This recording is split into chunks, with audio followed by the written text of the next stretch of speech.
Na wache matin. Ayudo kongo matero go wachi nita. Erugo. Tuwachoni. Onge kwa Kiswahili.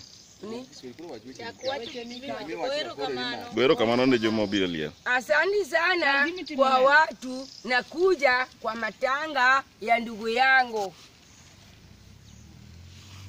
Ndugu yangu nakufa juzi, naletwa juzi. Teacher Biseng ni ngana Friday naweka Jumamosi saa 11 sisi namaliza matango yake. Watu nalia sana, hata mimi nalia kabisa. Hata kama nafika leo asubuhi, mimi naenda huko, mimi nalia sana. Ni ndugu yangu hiyo, naenda kwa makosa kubwa.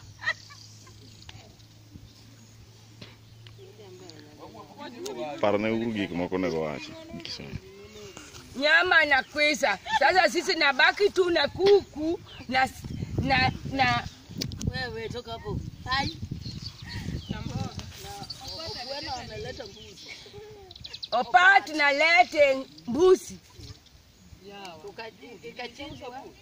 Sasa mimi iko na dada yangu iko hapa, mimi nataka usimame, hata yeye usungumusa kidogo tu. Usungumusa kidogo tu. Waya biwo. Waya chu. Aya waya uo ino kora maki. Swahili.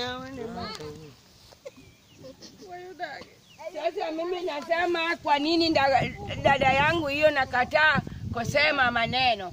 Ni mimi nataka yeye useme maneno iko nayo kwa roho yake.